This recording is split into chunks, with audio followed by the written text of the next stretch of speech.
Antes de comenzar, vamos a orar al Señor, damos gracias a Él y le pedimos que sea Él quien tenga compasión de nosotros, que sea Él quien nos guíe el día de hoy a través del escudriñar de su palabra, que sea Él quien nos haga no oidores olvidadizos, sino hacedores de su palabra. Oremos, hermanos. Amado Señor, Padre bueno, tú, Señor, que escudriñas los corazones, tú que conoces nuestro diario caminar, tú que conoces nuestro levantar y nuestro acostar, Señor. Tú que conoces aquello que transgredimos y que no es agradable delante de ti. Hoy te rogamos, Señor, que tengas misericordia de nosotros, que trates con cada uno de nosotros. Mas por ahora, Señor, yo te pido que tengas misericordia en relación a nuestra imperfección. Que seas tú, Señor, en esta mañana haciendo a un lado nuestras faltas. No porque sea necesario justificarlas, absolutamente no, Señor. Mas también sabemos que lo que no es agradable delante de ti, Señor, puede ser un tropiezo. Y es por eso que hoy te ruego, Señor, que sin ver al hombre que está detrás del púlpito, seas tú, Señor, el que tome control de mis pensamientos, de mi lengua, de mi corazón. Y que no sea hoy yo, Señor, que seas tú. Que seas tú trayendo la palabra a través de tu Espíritu. Y que al mismo tiempo que la palabra sea expuesta con fidelidad a través de ti y no de mí, seas tú tomando control de los corazones de aquellos que se encuentran presentes. A través de tu Espíritu, Señor, convéncenos de pecado, de justicia, de juicio. Y todo esto, Señor, por amor a tu nombre. Hoy te lo ruego, Señor, en el nombre de Jesucristo. Amén. Así como estamos de pie, hermanos, vamos a las Escrituras, al libro de Oseas, capítulo número 2. Vamos a leer desde el versículo 14 y hasta el versículo 21. El día de hoy, si Dios lo permite, estaríamos culminando este segundo capítulo. El día de hoy, la predicación, después de tantos golpes y confrontaciones, el día de hoy la predicación da un giro completo y ha sido titulada La misericordia de un marido fiel. Dice la palabra de nuestro Señor, Oseas capítulo 2, versículo 14, pero he aquí que yo la atraeré, hablando de su esposa infiel, pero he aquí yo la atraeré y la llevaré al desierto y hablaré a su corazón y le daré sus viñas desde allí y el valle de Acor por puerta de esperanza, y allí cantará como en los tiempos de su juventud y como en el día de su vida de la tierra de Egipto.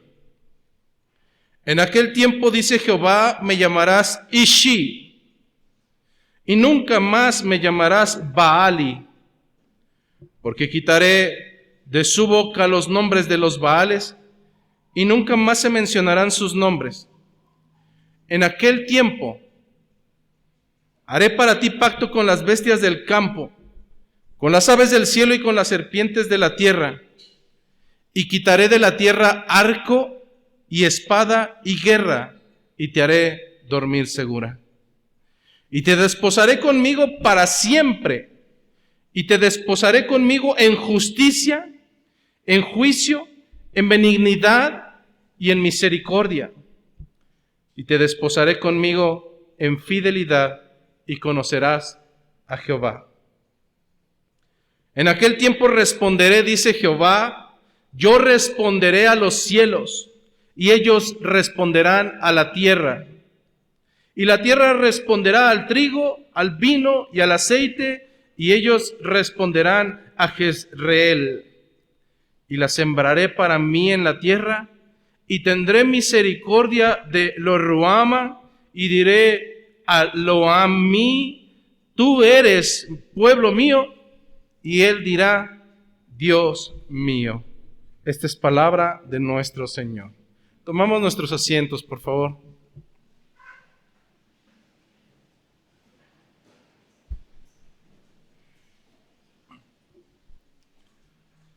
Haciendo una breve recapitulación de lo que han sido estos 2 capítulos de Oseas, que creo que a más de a uno la palabra nos ha sacudido, nos ha tundido, nos ha confrontado.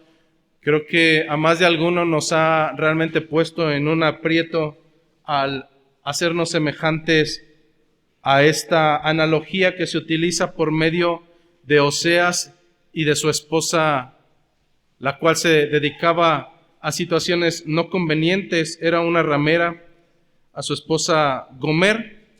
A través de esta predicación, a través de esta escritura, el Señor nos da entendimiento de cuál es nuestra naturaleza, de que en verdad, hermanos, de manera continua somos como esa prostituta que teniendo un marido se deleita en encontrar placer en cualquier otra cosa menos en su Señor. Lamentablemente esta situación no es una situación cambiante, es una situación constante. Es una situación que permanece desde los tiempos antiguos y hasta el día de hoy. Cualquiera de nosotros que pudiera decir y justificarse, en verdad no. Cada uno de nosotros sigue teniendo cuestiones que no son propias delante del Señor, y esto no es en ningún momento para justificarlo, sino por el contrario, para tomar conciencia de nuestra vergüenza al estar haciendo lo incorrecto delante del Señor. En el caso específico de la manera en cómo Dios utiliza el matrimonio del propio Oseas con Gomer para poner un ejemplo y poner un alto al pueblo de Israel, a final de cuentas podemos decir que no es una falta tremenda, pero al final del camino es la falta más grave que puede haber dentro del Señor, una falta imperdonable, el de no reconocer la providencia de Dios, de no reconocer su amor, de tenerlo como si fuera algo que proviene de nuestras fuerzas, de nuestros atributos, de nuestras competencias, y no es así. Y creo que es lamentable porque el día de hoy, aún entre nosotros, pudiera decir que son pocos, no lo sé, pero te puedo decir que hay jóvenes que hoy siguen pensando tontamente que todo lo que hay en su vida es porque lo merecen, porque ellos se han esforzado, porque tienen las capacidades. Mas al final del camino, si, joven, encuentras misericordia de Dios, Dios va a tener que tratar contigo fuertemente. Dios te va a tener que sumir en lo más humillante.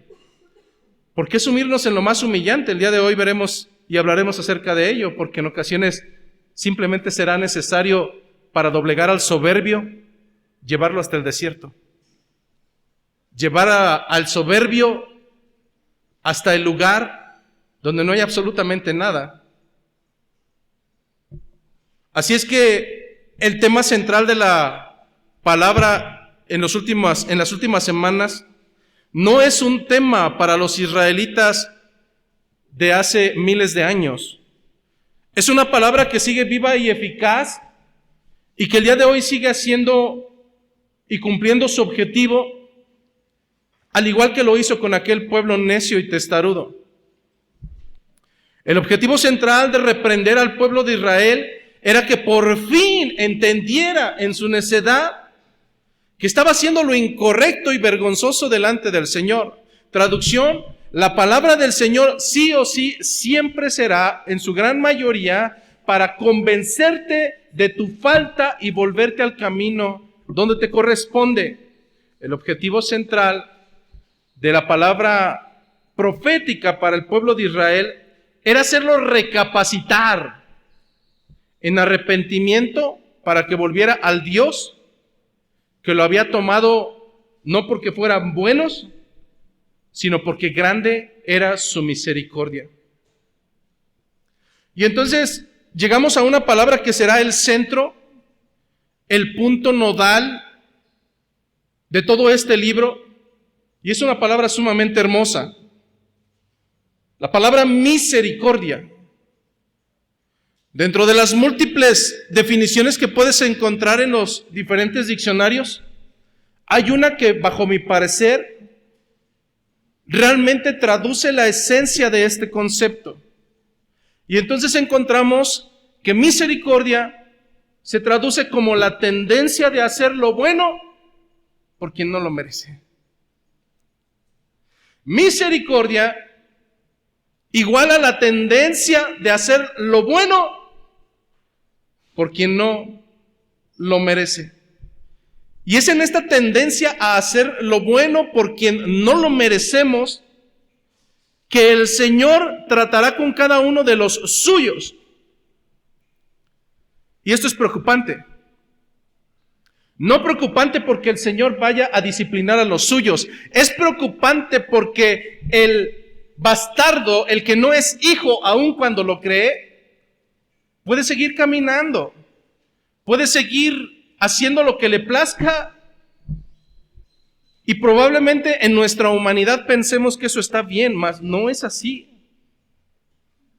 Hermano, creo que es conveniente siempre cuando el Señor nos llama a reprensión, nos disciplina fuertemente, tal cual como lo hace un padre amoroso.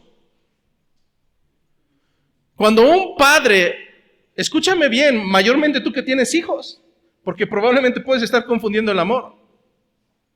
Un padre realmente que ama a su hijo lo va a disciplinar en todas las maneras habidas y por haber para que ese joven, ese niño entienda que sus comportamientos no pueden ser vergonzosos para aquel quien lo ha criado.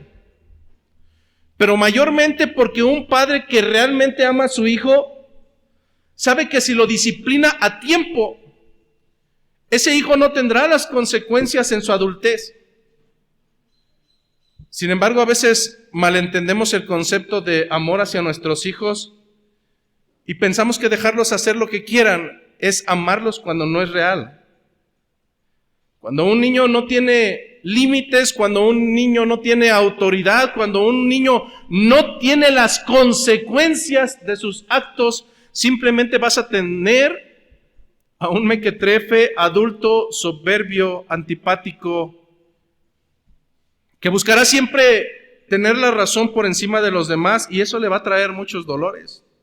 Así es que lo que vemos en el libro de Oseas es que Dios nos ama tanto, hermano, nos ama tanto, que realmente es capaz de poner un alto para los que ama y poner una reprimenda, y a esto le conocemos disciplina.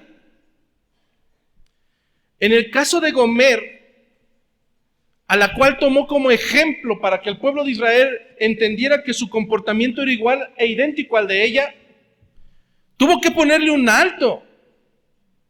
Y humanamente ese alto no es nada agradable. ¿Qué fue lo que hizo Dios para disciplinar a Gomer a través de Oseas? Quitarle todo, absolutamente todo. Quitarle la alegría, quitarle el gozo, quitarle sus pertenencias, quitarle el aceite, quitarle el vino, quitarle el trigo y entonces dejarla en vergüenza. ¿No quieres entender que toda esa misericordia proviene de tu Señor, de tu esposo Oseas, y piensas que todo eso que habías obtenido viene a causa de aquellos con los cuales te revuelcas? Un alto hasta ahí. Y entonces se le retira todo para que comprenda que la providencia proviene de Oseas y no de sus amantes. En el caso de Israel, sucedió exactamente lo mismo. ¿No quieres entender que todo esto proviene de mi mano? ¿No quieres entender que todo lo que tienes es inmerecible y proviene por misericordia? Está bien, Israel. Te quitaré absolutamente todo y te llevaré a la humillación. Te haré vagar en el desierto para que comprendas que alejado de esos Baales, sí o sí tienes que aceptar que todo proviene de mi mano que todo proviene por mi voluntad y sobre todo proviene por misericordia, por mi tendencia a hacer lo bueno por quien no lo merece. Si esta ha sido la historia repetitiva, en verdad, el ruego en esta mañana será que el Señor trate con cada uno de nosotros. Que el Señor nos discipline en las maneras que tenga que hacerlo, bajo el entendimiento de que esa misericordia nunca busca ser retribuida. Mas, hermano, cuando realmente uno de ustedes, incluyéndome a mí, da muestra de menospreciar todo lo que el Señor nos ha brindado, no necesitamos entrar a tu corazón para saber que eres un malagradecido, que eres alguien que menosprecia lo que el Señor le da, anteponiendo cualquier otra cosa antes que el Señor, incluso tus deleites, incluso tus placeres, incluso tu gozo, antes de glorificar a aquel que es el primero y que es el postrer. Así es que, sí, hermano, en ocasiones, si el Señor te ama, en verdad, si eres uno de los suyos, en ocasiones Dios tendrá que revelar tu locura. Dios tendrá que revelar tu insensatez. Dios tendrá que revelar tu rebeldía a través de la humillación. Este será el escenario a través del cual la profecía de Oseas dará entendimiento a Israel qué es lo que les espera en caso de no recapacitar en sus malos pasos. Así es que el día de hoy comienzan las escrituras de la siguiente manera, diciendo: pero he aquí, yo la atraeré y la llevaré al desierto, y hablaré a su corazón y le daré sus viñas desde allí, y el valle de Acor por puerta de esperanza, y allí cantará como en los tiempos de su juventud, y como en el día de su subida de la tierra de Egipto. Algo simple por lo cual tenemos que comenzar en esta mañana es por una definición sencilla, y tal vez no una definición, sino a través de qué conocemos o qué entendemos por un desierto. Hoy en día, si tú te compras un carro campo traviesa, ir al desierto es muy bonito, es muy lindo. Pero pregúntale lo mismo a alguien que por azares del destino cae en un desierto, y creo que el escenario no será tan hermoso. El concepto del escenario de un desierto es un lugar totalmente desolado. Es un lugar donde las temperaturas durante el día son totalmente altas, a tal grado de pulverizar las piedras y volverlas en arena. En donde las noches el frío es tan extremo que cualquiera de nosotros probablemente podría morir de hipotermia. Un lugar donde tú no puedes encontrar alimento de una manera sencilla. Un lugar donde no vas a encontrar ni siquiera agua o un líquido con el cual puedas satisfacer tus necesidades básicas. Hermano, no estamos hablando de vestimenta, no estamos hablando de casa, no estamos hablando de algo que no es totalmente necesario. Estamos hablando de un lugar que es desolador. Pero al mismo tiempo, el lugar idóneo para que ninguno de nosotros pudiera tener distracciones.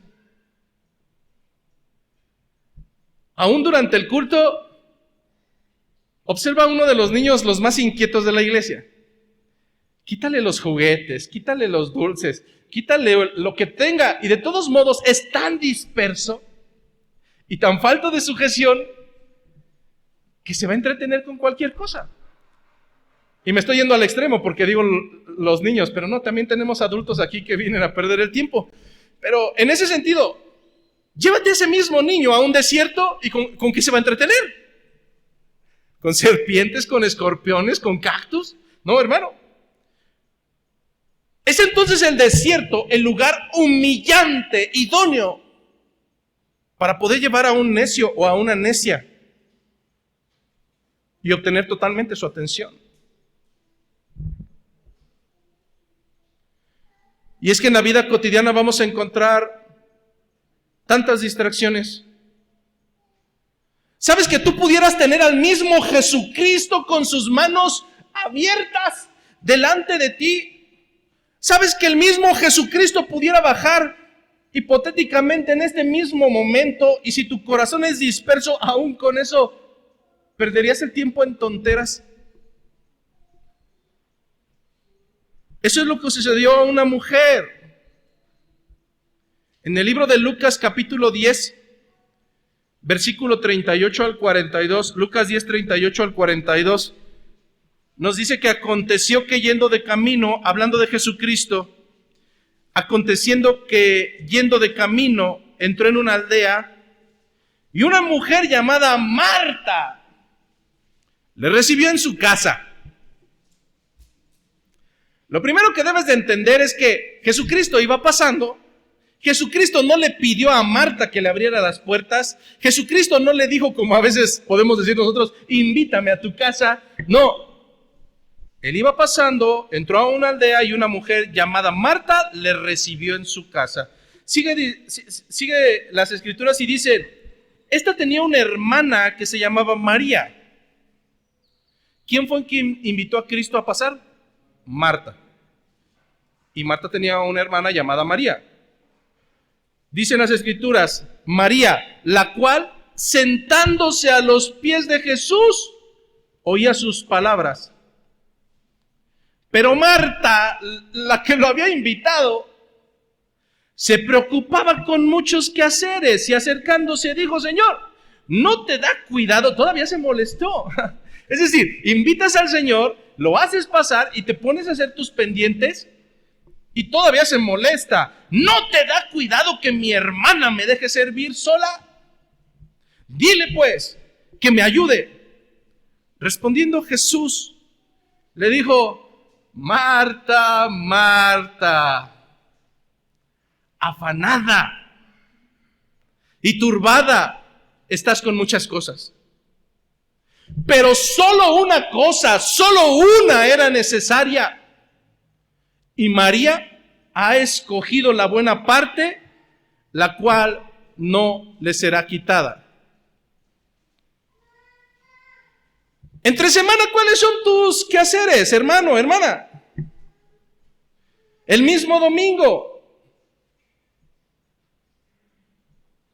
¿Acaso no los afanes del trabajo, de los servicios que debemos, de qué habremos de comer o qué habremos de beber, qué habremos de vestir,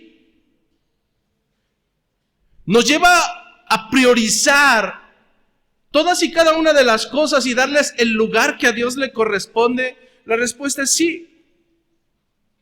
Mas algo debemos de entender, y es que hay una cosa que es prioritaria, hay una cosa desde la boca del mismo Jesucristo que es necesaria, y pocos son los que escogerán esta actividad. ¿Cuál es la actividad? Sentarse a los pies de Cristo. Atender a nuestro invitado. Así es que no es fortuito que a manera de ejemplificación Dios le hable al pueblo de Israel diciéndole que los llevaría al desierto, al lugar donde no hay distracción, al lugar donde solamente ahí puede tener cautivo su corazón y puede hablarles de una manera directa. Ciertamente el desierto no es un lugar agradable, pero no estamos hablando de su hermosura, estamos hablando de si es óptimo o no para cumplir el objetivo el cual el Señor tiene para los suyos. Es en ese lugar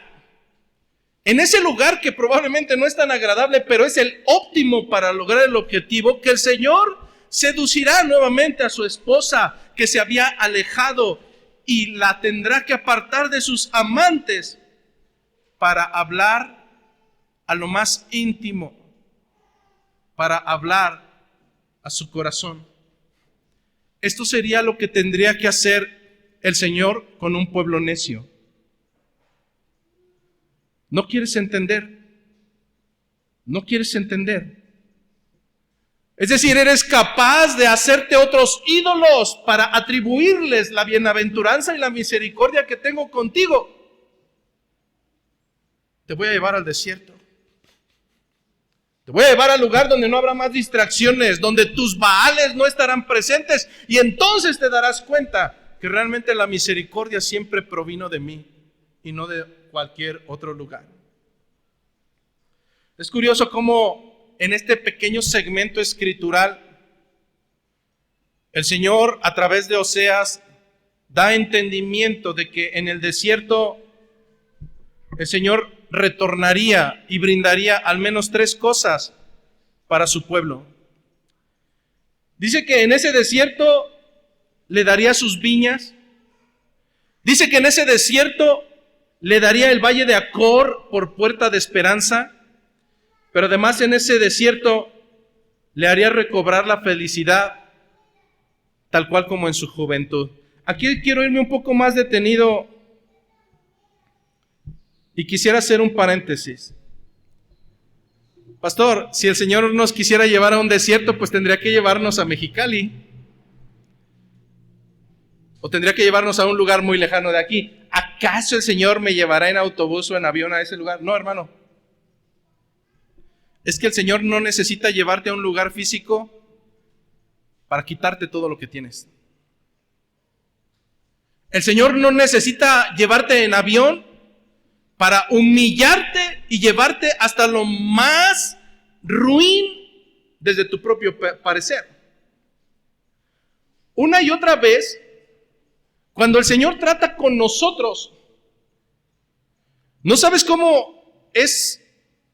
No sé si difícil de comprender cuando uno de nosotros es tratado por parte del Señor y todavía nos preguntamos, ¿por qué a mí, Señor? ¿Por qué a mí? Se me hace ilógico. ¿Por qué, Señor, me permites pasar por la enfermedad y no tengo salud y no puedo recuperarme? ¿Por qué a mí, Señor? A veces nos preguntamos, ¿por qué el Señor trata con nosotros en la economía? A veces nos ponemos a pensar, ¿por qué es que más que trabajamos y trabajamos y trabajamos y trabajamos, el dinero no alcanza? A veces nos ponemos a pensar, ¿por qué el Señor me está reprendiendo a través de mis propios hijos? Hermano, ¿acaso no te conoces? ¿Acaso no puedes autoevaluarte y ser honesto contigo mismo y saber que has ocupado el lugar de Dios con cualquier otra cosa? Y aún te preguntas por qué el Señor trata contigo. Si el Señor trata contigo es por misericordia, por su tendencia a hacer lo bueno por quien no lo merece.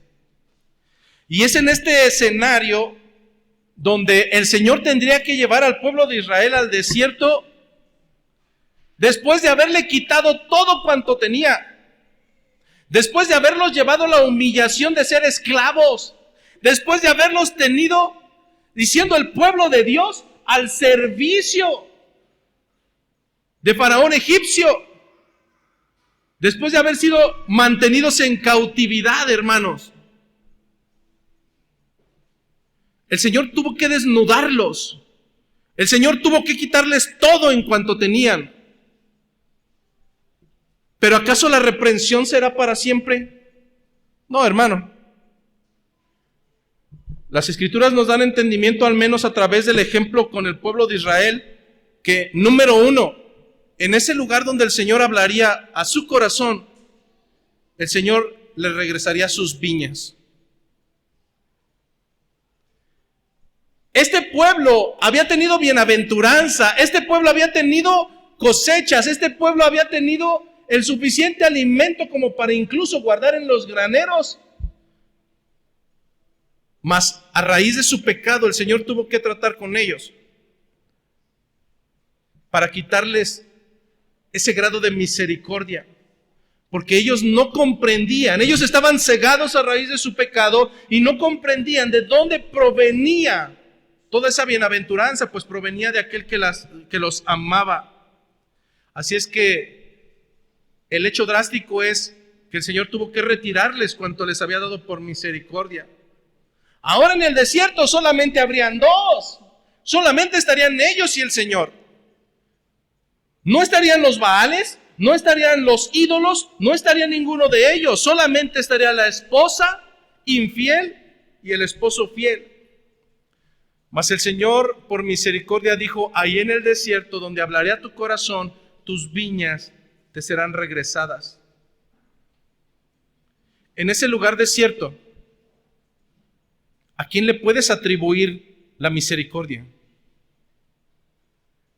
Si el Señor te lleva a humillación, hermano, tan solo recuerda, de verdad, ponte a pensar cuántas veces el Señor ha tratado contigo. Ponte a pensar cuántas veces ha sido necesario que el Señor te lleve a la humillación, al lugar donde no hay nada alrededor. Espiritualmente no hay agua, espiritualmente no hay alimento, espiritualmente no hay fuerzas, espiritualmente no hay ganas, espiritualmente no hay nada, solamente están tú y tu Señor. En ese lugar donde las lágrimas parecen no parar, en ese lugar donde al final del camino te das cuenta que solamente estás tú y está Él. ¿A quién le podrás atribuir la misericordia? ¿A quién le podrás atribuir la bienaventuranza que proviene solamente de un solo lugar? Así es que, hermano, a veces será necesario que el Señor te lleve a ese grado de humillación para reconocer que durante mucho tiempo Él no ha sido tu Dios y no ha tenido el lugar que le corresponde. Pero además en ese lugar, después de haber tratado contigo, el Señor no solamente devolverá tus viñas. Dice que además en ese lugar, hablando al pueblo de Israel, le daría el valle de Acor por puerta de esperanza. ¿Qué es el valle de Acor? La palabra Acor en el original se traduce como lugar de turbación o lugar de problemas. Si lo pudiéramos traducir, el valle de Acor es el valle de la turbación o el valle de los problemas. Para poder comprender contextualmente un poco este concepto, no lo busques ahora, pero lo puedes corroborar en tu casa. En el libro de Josué, capítulos 6 y capítulo 7, te vas a encontrar una historia muy hermosa. Después de aquel que había sacado físicamente al pueblo de Israel, se le dijo que no entraría en la tierra prometida, otro toma su lugar, y este es el buen Josué. Mas también se le dio entendimiento a Josué que tenía que ir a conquistar esa tierra. Muchos de nosotros tenemos un texto muy hermoso: mira que te mando que te esfuerces y que seas valiente, no temas ni desmayes, porque Jehová tu Dios estará contigo todos los días hasta el fin. Ese fue el mandato que se le dio a Josué.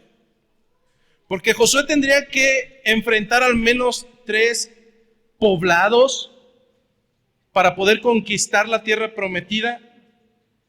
Mas Josué tendría un encargo a lo largo de este concepto. En el libro de Josué, el único mandato que se le da a Josué es que en todo ese trayecto se guardara de no tomar para sí ni para ninguno del pueblo aquello que era maldito, aquello que era anatema. Es decir, sí ve y conquista Jericó, sí ve y conquista cualquiera de esas naciones, pero no te contamines. No tomes nada de lo que les pertenecía. Mucho menos lo lleves al campamento, porque entonces lo vas a pervertir. ¿Pero qué crees que sucedió? Libro de Josué, capítulo 7, versículo 1, solamente lo voy a leer. Pero los hijos de Israel cometieron prevaricación en cuanto al anatema, porque Acán, hijo de Carmi, hijo de Sabdí, hijo de Sera, de la tribu de Judá, tomó del anatema, y la ira de Jehová se encendió contra los hijos de Israel. Luego entonces tenemos que entender algo, al menos en este pequeño paréntesis, y es que el Señor no podría estar con un pueblo desobediente.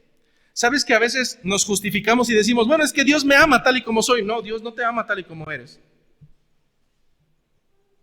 Dios no ama al pecador, Dios no ama al soberbio, Dios no tiene complacencia con quien camina de manera contraria. Luego entonces, ante este pecado, al momento en que conquistan Jericó, el siguiente pueblo era un pueblo llamado Ai, H-A-I, una población pequeña. Cuando algunos de los integrantes del pueblo de Israel fueron a ver anticipadamente cómo era esa ciudad, regresan con Josué y le dicen, no te preocupes, Josué. Ese poblado es muy pequeño, no mandes tanta gente, deja que descansen, manda unos solos cuantos, los vamos a derrotar rápidamente. Mas la historia fue contraria. Por cuanto había habido desobediencia por parte del pueblo, Dios no acompañó a Israel. Y aun siendo una batalla sencilla, el Señor permitió que fueran humillados y muertos varios de ellos. Ante este hecho, Josué se comienza a preguntar, ¿por qué a mí, Señor? ¿Por qué a mí? ¿O por qué a nosotros? ¿Te parece conocido eso? El Señor en su misericordia le revela qué había sucedido. No solamente le revela qué había sucedido, sino quién fue. Mas no solamente le revela qué había sucedido y quién fue, le revela y le dice qué es lo que tiene que hacer con ese hombre. En el libro de Josué capítulo 7:24 dice que entonces Josué y todo Israel con él tomaron a Acán, hijo de Zera, el dinero, el manto, el lingote de oro, sus hijos, sus hijas, sus bueyes, sus asnos, sus ovejas, su tienda y todo cuanto tenía. Qué curioso, ¿verdad? En el caso de Gomer, la tienen que llevar a la humillación y quitarle todo lo que tiene. En el caso de este hombre Acán, tienen que quitarle todo lo que tiene, todo lo que está contaminado. Y entonces le dijo Josué, ¿por qué nos has metido en problemas? ¿Por qué nos has turbado?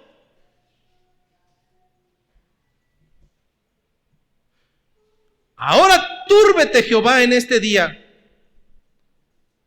Y todos los israelitas los apedrearon y los quemaron después de apedrearlos. Y levantaron sobre él un gran montón de piedras que permanecen hasta el día de hoy. Y Jehová se volvió el ardor de su ira. Y por esto aquel lugar se llama el Valle de Acor. El Valle de la Turbación.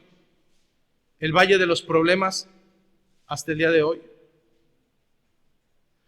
¿Cómo es que un lugar de turbación y de vergüenza se puede volver en la puerta de esperanza? Lo mismo me pregunto cuando alguno de nosotros está pasando por desierto. ¿Cómo es que ese desierto se puede convertir en tu alegría? ¿Cómo es que ese desierto de humillación se puede volver el mejor lugar en donde recobres tu alegría? Es que en la actualidad, hermano, vivimos en una felicidad falsa. Menciona cualquier gusto que tengas por encima de Dios y te puedo asegurar que esa felicidad es momentánea. ¿Cuánto te van a durar los miles de pesos en cuanto se acaben? ¿Cuánto te va a durar la alegría en cuanto a hacer lo impropio delante de Dios en cuanto eso se termine? Pero yo no sé si estarás de acuerdo conmigo, aquellos que han sido llevados hasta el desierto. El lugar que el Señor utiliza para humillarnos. El lugar donde el Señor nos lleva hasta el límite de nuestras fuerzas. El lugar donde probablemente decimos, Señor, ya no puedo más, sácame de aquí. El lugar donde no desearíamos humanamente que ninguno de ustedes pasara. Pero volteando hacia atrás, hermano, quiero que recuerdes ese desierto donde el Señor probablemente ya te llevó. Y te darás cuenta que ese lugar que en su momento fue el lugar de desesperación, el valle de Acor, el lugar de turbación, el lugar donde probablemente sentías que extinguían tus fuerzas, ahora es lo mejor que te ha pasado en la vida. Ese lugar donde ciertamente la desesperanza ahora se vuelve en gozo. Ese lugar donde el Señor decidió que era óptimo tratar aquello lo cual no veías, aquello lo cual justificabas, aquello lo cual era necesario comenzar a trabajar. Y es por eso que el tercer punto que el Señor le dice al pueblo de Israel que sería recobrado en ese lugar, sería la felicidad de su juventud. Piensa en un joven. A veces pensamos, y decía un experto de los comportamientos humanos, esto no es bíblico solamente, pero decía que tal parecía que a los jóvenes alrededor de los 11, 12 años les quitaban el cerebro y después cuando ya estaban en el altar se los volvían a poner. Y te das cuenta que cuando vas en un autobús lleno de jóvenes y adolescentes, se van riendo de todo. De todo, absolutamente de todo. Pasó una mosca. Son felices y no lo entiendes. Son estudiambres, no tienen dinero, a lo mejor nadie los pela y a veces son felices. Es una felicidad incomprensible. Todos y cada uno de los que ya pasamos de nuestros añitos sabemos que probablemente nuestra juventud fue el tiempo más feliz en relación al concepto humanamente hablando. Nada te preocupaba, nada te tenía acomplejado, no había problemas. Y si lo sabías, se te pasaban 5 minutos después. Una alta probabilidad de esto es que esa felicidad se haya extinto y cada vez los afanes de este mundo te hayan quitado esa felicidad, ese entendimiento. Ahora ya no hay tiempo para poder sonreír, ahora ya no hay tiempo para poder disfrutar. A veces el Señor necesitará llevarte a ese desierto para que veas y comprendas que esa felicidad de tu juventud no tiene comparación con la felicidad que solamente el Señor te puede brindar. No levantes tu mano,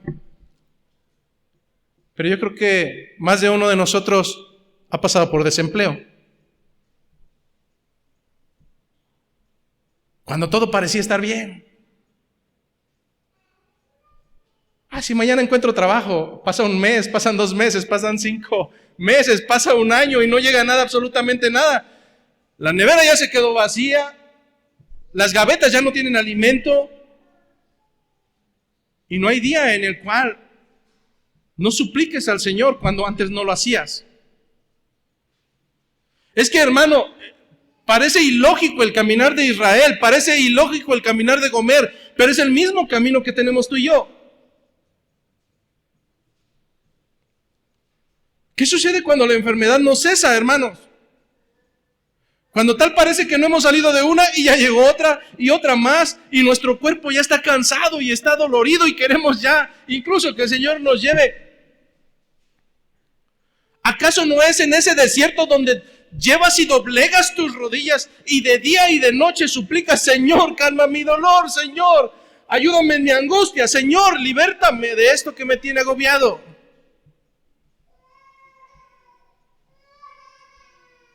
Pero sabes que indescriptiblemente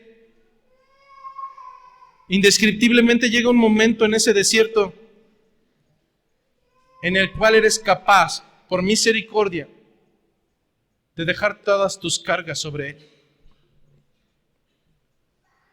Eres capaz de que en ese desempleo puedes decir: no importa, ya me vuelvo misionero y que el Señor me sustente. Eres capaz de decir: no importa, si el Señor alimenta a las aves y no trabajan, ¿acaso no tendrá misericordia de mí? Eres capaz de dejar tus cargas sobre los hombros de aquel que es poderoso.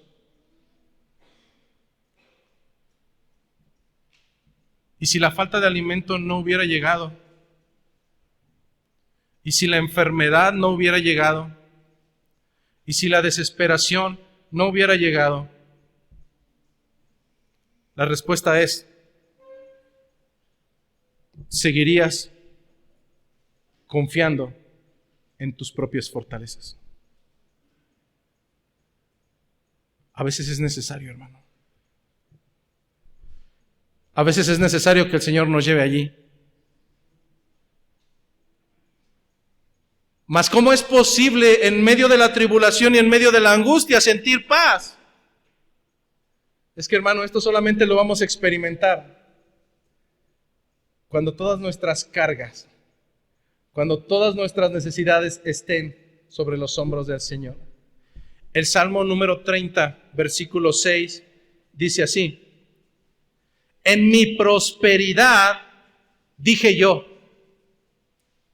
no seré jamás conmovido. ¿Te suena? Oh, no. Eso es que no encuentran trabajo, es por flojos. A mí nunca me va a faltar. Soberbio, ya te veré. Ay, ¿por qué se quejan tanto los hermanos cuando están enfermos? Soberbia, ya te veré. En mi prosperidad dije yo, no seré jamás conmovido. Dice el Salmo 36, versículo 7. Porque tú, Jehová, con tu favor, me afirmaste como un monte fuerte. Hay un punto y después sigue otro texto y dice, escondiste tu rostro. Fui turbado. A ti, Jehová, clamaré y al Señor suplicaré. ¿Qué provecho hay en mi muerte cuando descienda a la sepultura? ¿Te alabará el polvo? ¿Anunciará tu verdad? Versículo 10, viene la súplica. Oye, oh Jehová, y ten misericordia de mí. Jehová, sé tú mi ayudador. ¿Dónde quedó el trabajo? ¿Dónde quedó la salud? No, Señor, sé tú mi ayudador. Versículo 11. Has cambiado mi lamento en baile. Desataste mi cilicio y me ceñiste de alegría. Por tanto, a ti cantaré, gloria mía, y no estaré callado. Jehová Dios mío, te alabaré para siempre. Mientras preparaba esta predicación, a veces la gente dice, pastor, usted de seguro hizo esta predicación pensando en mí. A veces piensan que ustedes son tan importantes como para dedicarle una predicación para alguien de ustedes en exclusivo. Y no es así. Gusanos de Jacob. No es así. Pero mientras preparaba esta predicación sí pensaba en varios de ustedes. Y suplicaba al Señor que tratara con varios de ustedes. Porque sé que es la única manera en la cual el Señor hablará a su corazón y los mantendrá cautivos. Por mi mente pasaba a aquel que se duerme en la predicación, por mi mente pasaba a aquel que está perdiendo el tiempo, por mi mente pasaba a aquel que es tan rebelde, por mi mente pasaba a aquel que es cometa Halley, que viene una vez cada 100 años.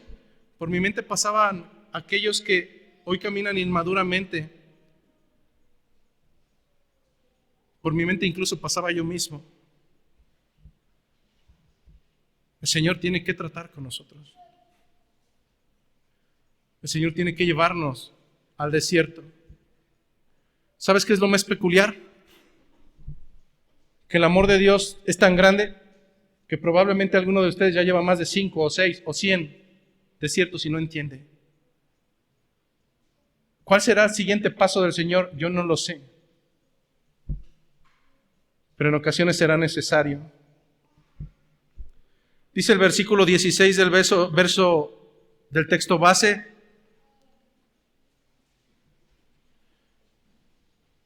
un poco parafraseando, es que ese desierto cambiaría el pensamiento del pueblo de Israel. Que esa humillación cambiaría el pensamiento de Gomer la ramera.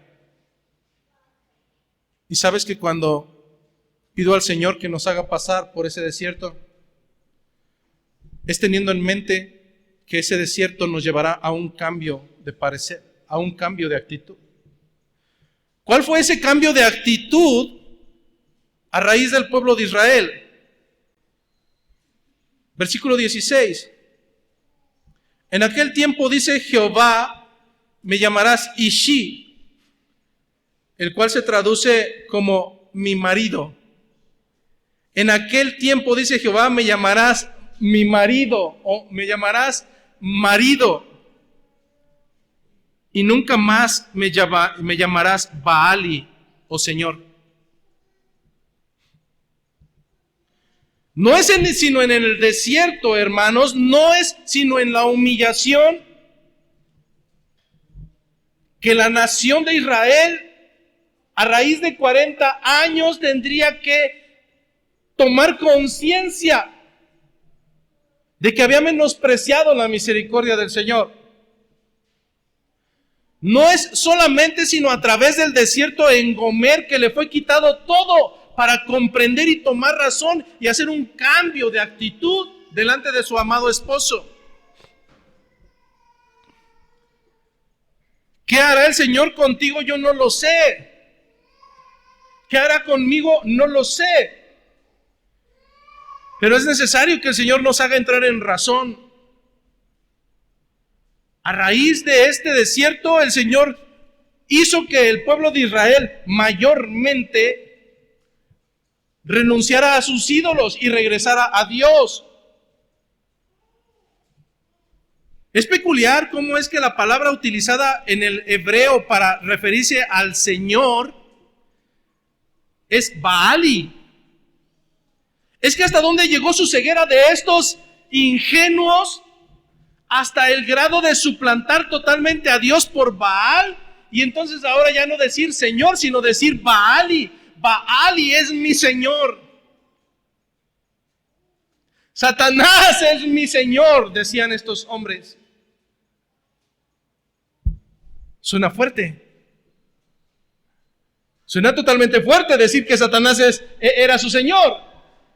Pero hermano, créeme que no estás alejado. No estás alejado ni un gramo así.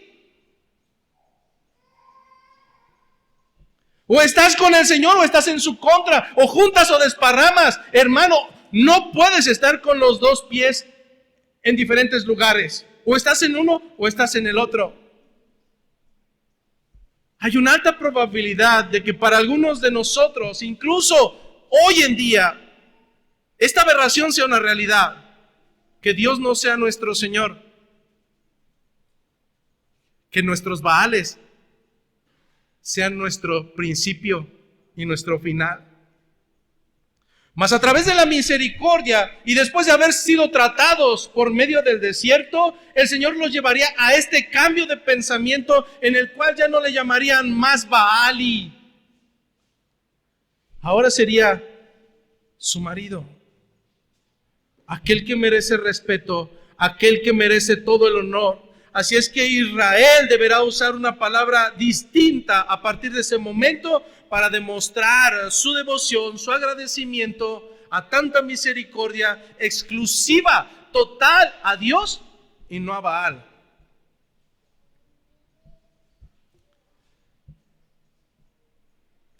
Por tanto, versículo 17 del texto base: quitaré de su boca los nombres de los Baales, y nunca más se mencionarán sus nombres.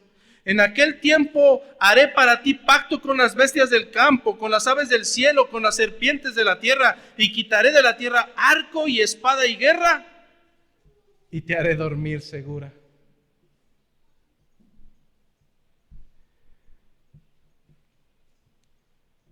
Yo sé que muchos de ustedes siguen batallando con sus Baales. Y estoy totalmente seguro que por sus fuerzas no podrán hacerlos a un lado. Así es que el Señor tendrá que traer la disciplina, por cuanto en nuestras capacidades no está quitarlos de un lado y darle al lugar el Señor que corresponde.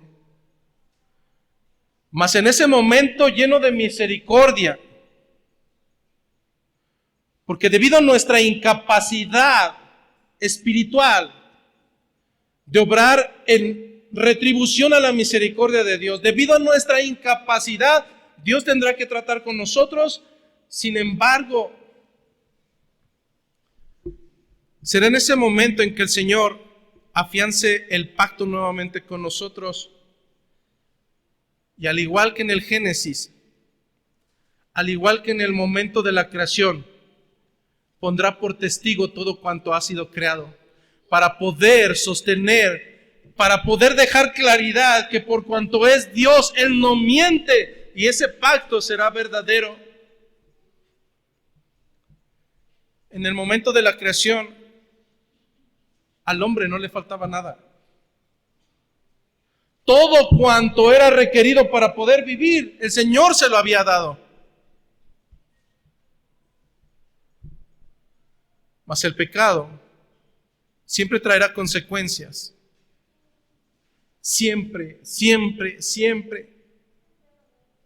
Y en el caso del ser humano fue de la destitución de la presencia de Dios. Las cuestiones no han cambiado, hermano. Porque el hombre es incapaz. El hombre es totalmente incapaz espiritualmente de sujetarse a Dios.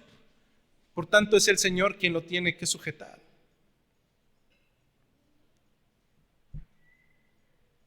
Es a través de este pacto, a través de este pacto que el Señor prometió amar a su esposa que hasta el momento había sido infiel. ¿A qué grado? Y esto no parecerá justo, pero no estamos hablando de justicia. Estamos hablando de misericordia. Hermanos, lo justo es que ese pueblo hubiera sido destrozado.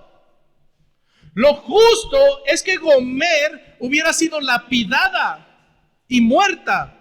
Lo justo es que tú y yo vayamos directo al infierno. Pero no estamos hablando de justicia.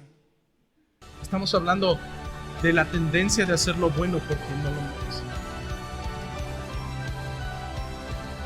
A través de esta misericordia, que no es justa humanamente, ese marido fiel cumplirá su promesa y velará por su esposa, no porque es pura, sino porque la ama. No porque lo merece, sino porque Él es misericordioso.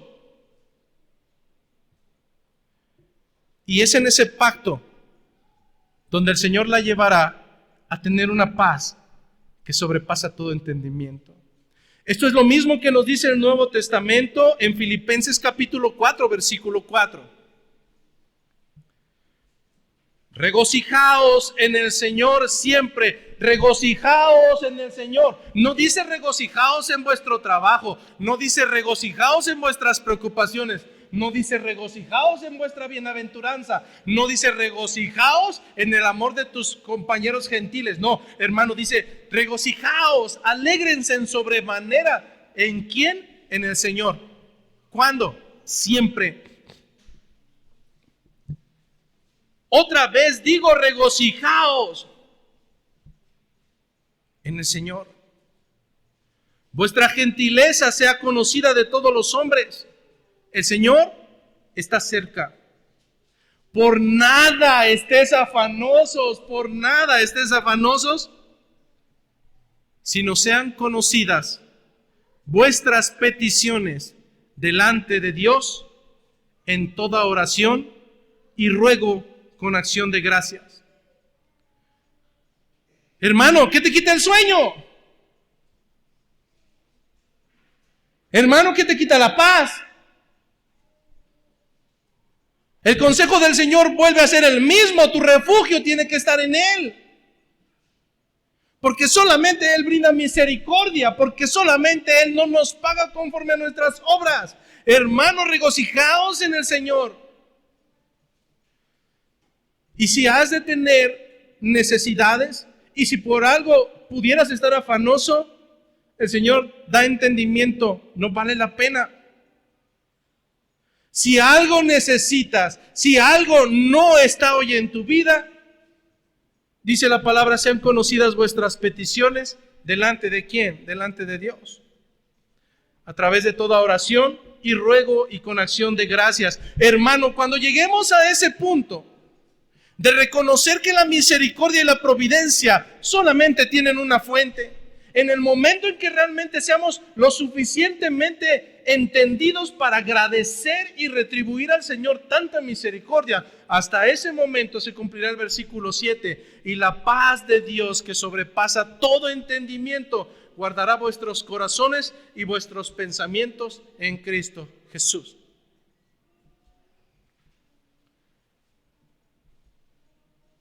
¿Por qué tienes tribulación en tu vida? ¿En dónde te estás refugiando? ¿Quién es tu castillo fuerte? ¿Quién es quien levanta tu cabeza? ¿Tu jefe terrenal? ¿Él es tu dependencia? No, hermano. Aún a ese hombre o a esa mujer el Señor lo ha puesto por autoridad. ¿Qué es lo que te quita la paz? ¿Qué es lo que te quita el entendimiento? Hermano, que van a quitar uno de tus miembros, que tal vez ya no vas a ser funcional. Hermano, y hasta el día de hoy, ¿realmente eras competente? No, hermano, estás aquí por la misericordia del Señor. ¿Qué es lo que te roba el sueño? ¿No hay trabajo? ¿No hay sustento? ¿Acaso estás solo? Hermano, el Señor nos sustenta y el Señor es nuestro ayudador. Y si eso no te basta, voltea a ver aquella mesa, voltea a ver, está llena de víveres, porque el Señor, a través incluso de los cuervos, alimentará a los suyos. La misericordia del Señor no se extingue. El mayor problema es que por un lado podemos estar viviendo con una vida pecaminosa y sentirnos bien, y eso no es correcto. Y pensar que el Señor nos va a amar a pesar de todo. Pero hay otro extremo totalmente similar. Y es que el Señor ya ha perdonado todas y cada una de tus faltas. El hombre no, pero Dios sí.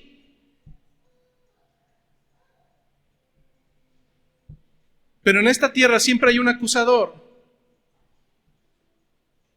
Y no me malentiendas, no estoy diciendo que es necesario justificar nuestras faltas, hermano, pero necesitamos encontrar la paz que sobrepasa todo entendimiento, y no la vas a encontrar en ningún lado sino en tu Señor. Marta, Marta, Marta, afanada y turbada estás. Estás en todas cosas, pero solo una importa, solamente una importa. Hermano, tenemos que ser honestos. Y usualmente el tropiezo y la caída van a venir cuando hemos descuidado nuestra relación con el Señor. Usualmente el tropiezo y la caída van a llegar cuando nuestros tiempos con el Señor están extintos y le hemos suplantado por cualquier otra cosa. Hermano, lastimosamente nos cuesta orar 5 minutos. Pero si sumamos todo el tiempo que pierdes en las redes sociales, vamos a saber quién es tu Dios. Usualmente nos es complicado tener un devocional en nuestra casa. Y para vergüenza te lo digo, si sumamos todas las series que vemos después de llegar de trabajar, sabremos dónde está nuestro Dios. Mas la misericordia del Señor concluye, versículo 19. Porque tú eres infiel, hermano. Una y otra vez con el Señor eres infiel. Una y otra vez lo intercambias por cualquier otra cosa, pero Él no. Él es fiel. Él es fiel.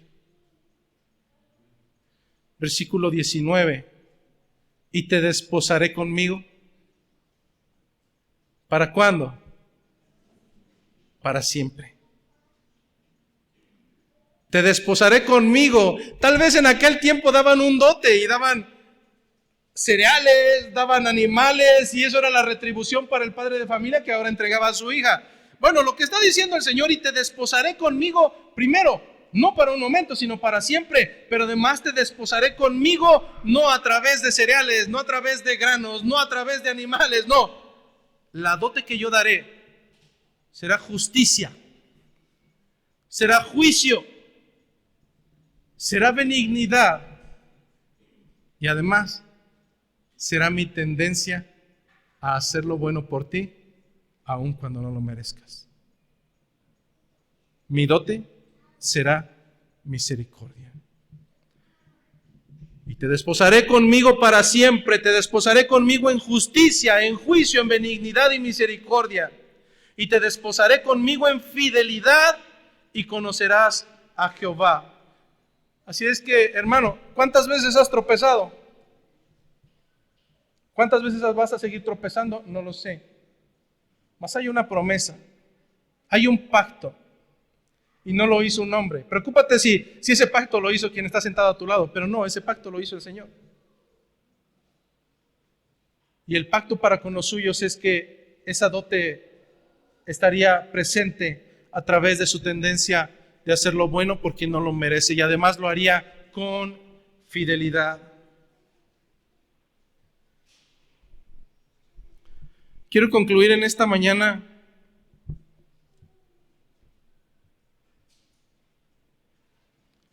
con uno de los ejemplos más claros que tenemos acerca de la humillación que el Señor puede llevar a uno de los suyos con la finalidad de conocerle en su totalidad. Usualmente, hermano, y antes de pasar al ejemplo bíblico, cuando un par de jovencitos está a punto de casarse, todo es dulzura. De novios, todo es maravilla. En cortejo, todo son sonrisas. Cuando comienza a pasar el tiempo, vienen las dificultades. Sí o sí van a llegar. ¿Habrá momentos de escasez? Totalmente. ¿Habrá momentos de abundancia? Probablemente sí. ¿Habrá momentos de ira? Totalmente. ¿Habrá problemas? Sí, Señor. Y es entonces que a lo mejor ese joven ilusionado que la veía con corazones en todos los lugares, le dirá: has sacado tu verdadera naturaleza. Yo pensé que no te enojabas. Bueno, es que tienes que vivir con ella para conocerla en su totalidad. Después de 20 años, yo creo que mi esposa no termina de conocerme ni yo a ella. No pasa una semana en la que cometamos errores y nos volvamos a pedir perdón y buscamos seguir caminando juntos. Pero es en los momentos de desierto donde o te afianzas o donde te vas. Es en los tiempos de desierto y de tribulación o donde conoces totalmente al que está a tu lado y a pesar de los problemas no se va. Y entonces por cuanto es confiable lo amas más. O simplemente en la primera escasez dices: esto no es para mí. Es en los momentos de tribulación no solamente donde el Señor trata con nosotros, sino también es en los momentos de tribulación donde nosotros lo conocemos a Él. Hubo un hombre llamado Job, el cual en el primer libro de ese libro llamado Job, que lleva su nombre, podemos encontrar cómo el primer texto lo pone por encima de los demás en cuanto a la percepción que Dios tenía acerca de él. Dice Job 1:1 que hubo en tierra de Uz un varón llamado Job, y era este hombre perfecto y recto, temeroso de Dios y apartado del mal. Estamos hablando de Job, hermano. Estamos hablando de un hombre que no los hombres decían que era recto y perfecto. El mismo Dios tenía un concepto acerca de Job, de ese hombre de Uz, y Dios lo percibía como perfecto, recto, temeroso de Dios y apartado del mal. El resto de la historia la sabemos la gran mayoría. Job fue tratado, Job fue llevado a la humillación, Job fue maltratado por sus 3 mejores amigos. De seguro tienes un pecado y por eso estás recibiendo todo esto. Es decir, pobre Job.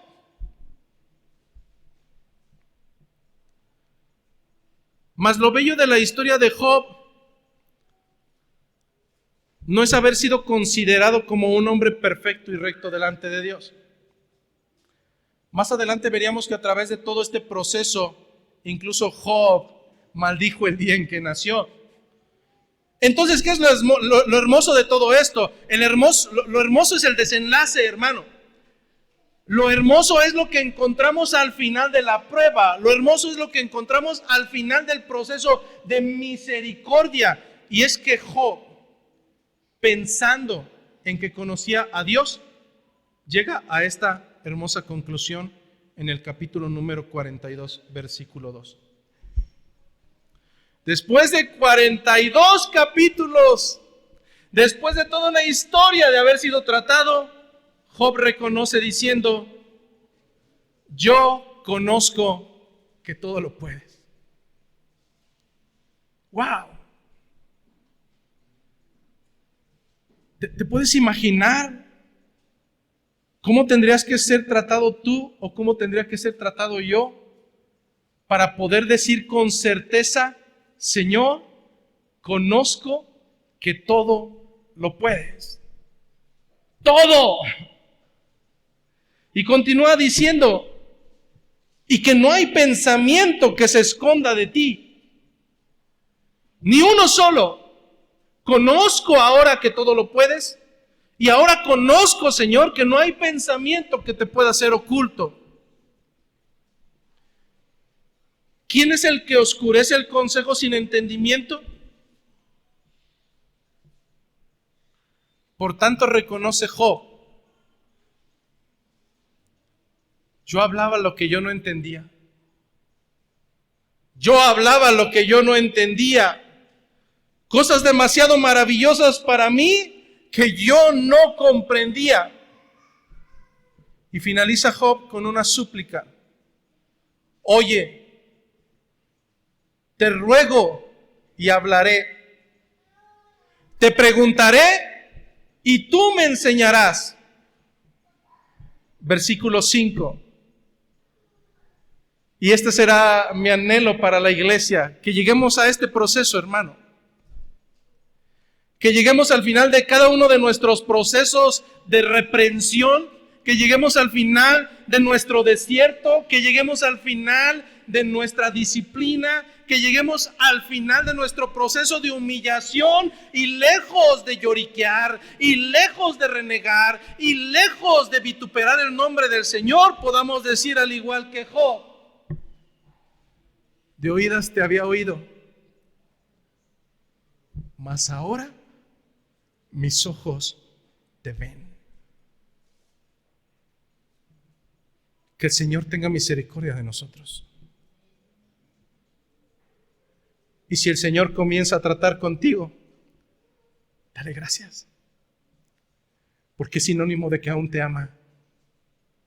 Y si el Señor te lleva a la humillación y a ese lugar donde no habrá distracciones, donde solamente podrás suplicar de día y de noche, dale gracias al Señor. Y aunque no haya alimento, y aunque no haya salud, y aunque no haya beneficios, aún con eso, Señor, aún con eso, hermanos, alabemos al Señor de nuestra creación. Que la gracia, que la paz y la tendencia de hacer lo bueno por quien no lo merece esté con cada uno de ustedes.